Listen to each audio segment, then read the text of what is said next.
Good morning. आज आपण भारतीय स्थलनिर्देशक नकाशांचा अभ्यास हा महत्त्वपूर्ण भाग आज आपण डिस्कस करणार आहोत. यामध्ये पुढील विविध घटकांचा अभ्यास किंवा मुद्द्यांचा अभ्यास होणे अत्यंत आवश्यक असते. आपण मागच्या काही दिवसांपासून सामासिक किंवा प्राथमिक माहिती याच्यावर आपण भर देतो आहे आणि यामध्ये आपण ABCD ही जी काही अल्फाबेट्स आहेत या अल्फाबेट्सचं मीनिंग आणि त्याचं जे काही स्थान आहे हे आपण डिस्कस करत आलेलो आहोत.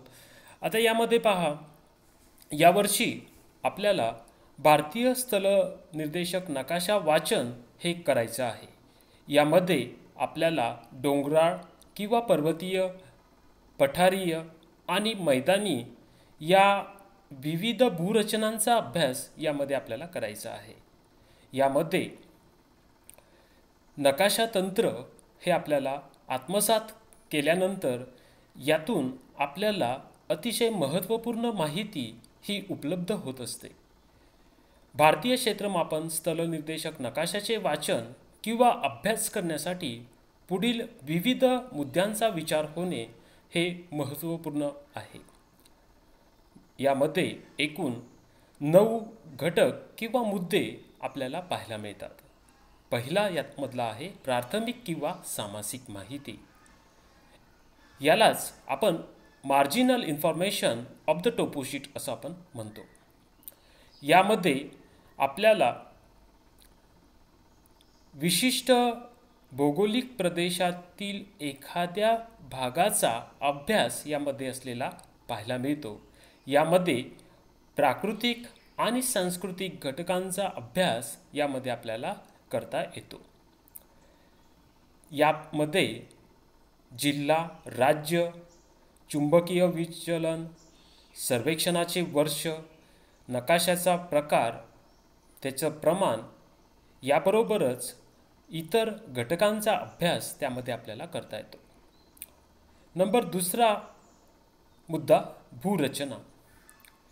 जगातील कोणत्याही भौगोलिक प्रदेशामध्ये आपल्याला समानता किंवा एकसारखेपणा दिसून येत नाही. म्हणजेच 2 भौगोलिक प्रदेशामध्ये आपल्याला मोठ्या प्रमाणात विविधता ही आढळून येते. या भूरचनेमध्ये आपणास पर्वतीय, डोंगराळ, त्याचप्रमाणे मैदानी आणि पठारी भागावरील भूरचनेमध्ये असलेला जो काही बदल आहे हा यामध्ये आपल्याला शिकून घ्यावा लागतो. भूरचनेची उंची, त्याचं स्वरूप आणि त्या प्रदेशावर त्याचा असलेला जो प्रभाव आहे हे यामधून आपल्याला कळत असतं. नंबर 3 जलप्रणाली. कोणत्याही भौगोलिक प्रदेशामध्ये त्या भागामध्ये उपलब्ध असलेली जलप्रणाली ही अत्यंत महत्त्वपूर्ण ठरत असते. यामध्ये नदी, ओढे, सरोवर, तलाव, त्याचप्रमाणे मानवनिर्मित धरणे, विविध बांध यांचा सुद्धा आपल्याला याच्यामध्ये अभ्यास करता येतो. नेक्स्ट नैसर्गिक वनस्पती. नैसर्गिक वनस्पतीमध्ये आपल्याला त्या प्रदेशामध्ये विविध प्रकारच्या ज्या काही नैसर्गिक वनस्पती आहेत यांचा आपल्याला अभ्यास करावा लागतो. यामध्ये हवामान, भूरचना, मृदा इत्यादींचा परिणाम हा नैसर्गिक वनस्पतींवर झालेला आपल्याला पाहायला मिळतो आणि नैसर्गिक वनस्पतींमध्ये जी विविधता आपल्याला पाहायला मिळते त्याचा अभ्यास आपल्याला यामध्ये करता येतो. नेक्स्ट 5वा मुद्दा जलसिंचन. जलसिंचनाच्या सोयी आणि सुविधांमुळे शेतीचा विकास आपल्याला करता येतो. भारतासारख्या कृषीप्रधान देशामध्ये आपल्याला याचा उपयोग हा महत्त्वपूर्ण असलेला पाहायला मिळतो. जलसिंचनाच्या उपलब्धतेनुसार शेतीचा विकास हा होत असलेला आपल्याला पाहायला मिळतो आणि म्हणून या जलसिंचनाच्या बाबतीमध्ये विंधन विहिरी, बोरवेल, त्याचप्रमाणे लहान आणि मोठ्या आकाराचे जे काही धरणं आहेत, त्याचप्रमाणे आधुनिक तंत्रज्ञानाचा उपयोग करून त्याच्यामध्ये जलसिंचनाचा अभ्यास आपल्याला करता येतो. वाहतूक व दळणवळण. कोणत्याही भौगोलिक प्रदेशामध्ये वाहतूक व दळणवळण या साधनाचा उपयोग होणे अत्यंत महत्त्वपूर्ण असते.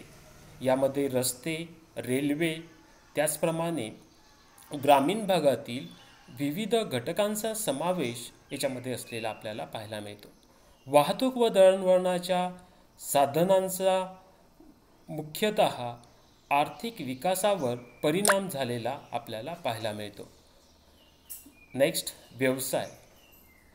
यामध्ये विशिष्ट भौगोलिक प्रदेशामध्ये त्या ठिकाणची प्राकृतिक रचना ही व्यवसायांवर परिणाम करत असलेली आपल्याला पाहायला मिळते.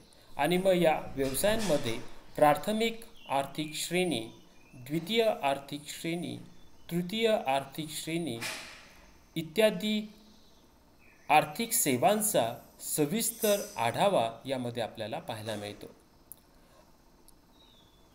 8. मानवी वस्त्या. भारतीय स्थलनिर्देशांक नकाशांमध्ये मानवी वस्त्यांचं स्थान, वितरण, त्यांचं असलेलं महत्त्व या गोष्टींचा भौगोलिक आणि इतर दृष्टिकोनातून महत्त्वपूर्ण अभ्यास हा होत असताना आपल्याला पाहायला मिळतो. नेक्स्ट, 9. भविष्यकालीन अंदाज. भारतीय स्थलनिर्देशांक नकाशांमध्ये आपल्याला विविध सांकेतिक चिन्हे आणि खुणा इत्यादींचा वापर हा मोठ्या प्रमाणात झालेला पाहायला मिळतो. या भौगोलिक प्रदेशांमध्ये आपणास भविष्यकालीन अंदाज हा सुद्धा वर्तवता येत असतो. आणि म्हणून या भारतीय स्थलनिर्देशांक नकाशांचं रसग्रहण करत असताना आपल्याला त्या प्रदेशातील प्राकृतिक, सांस्कृतिक घटकांचा विचार करून तिथे भविष्यकालीन अंदाज हा भाग तिथे महत्त्वपूर्ण होत असलेला पाहायला मिळतो. या एकूण 9 घटकांचा अभ्यास आपल्याला टोपोशीटचं इंटरप्रिटेशन किंवा भारतीय स्थलनिर्देशांक नकाशांचं रसग्रहण करताना त्याचा महत्त्वपूर्ण उपयोग हा होताना आपल्याला पाहायला मिळतो. आणि म्हणून भारतीय स्थलनिर्देशांक नकाशांचा या 9 मुद्द्यांच्या आधारे आपल्याला त्याचा अभ्यास आपल्याला करायचा आहे. यामध्ये प्रामुख्याने आपण भारतातील विविध राज्यांमधील जी काही प्राकृतिक रचना आहे ही विचारात घेऊन आपल्याला डोंगराळ किंवा पर्वतीय, त्याचप्रमाणे पठारीय आणि मैदानी प्रदेशांचा अभ्यास या निमित्ताने आपल्याला करायचा आहे. धन्यवाद.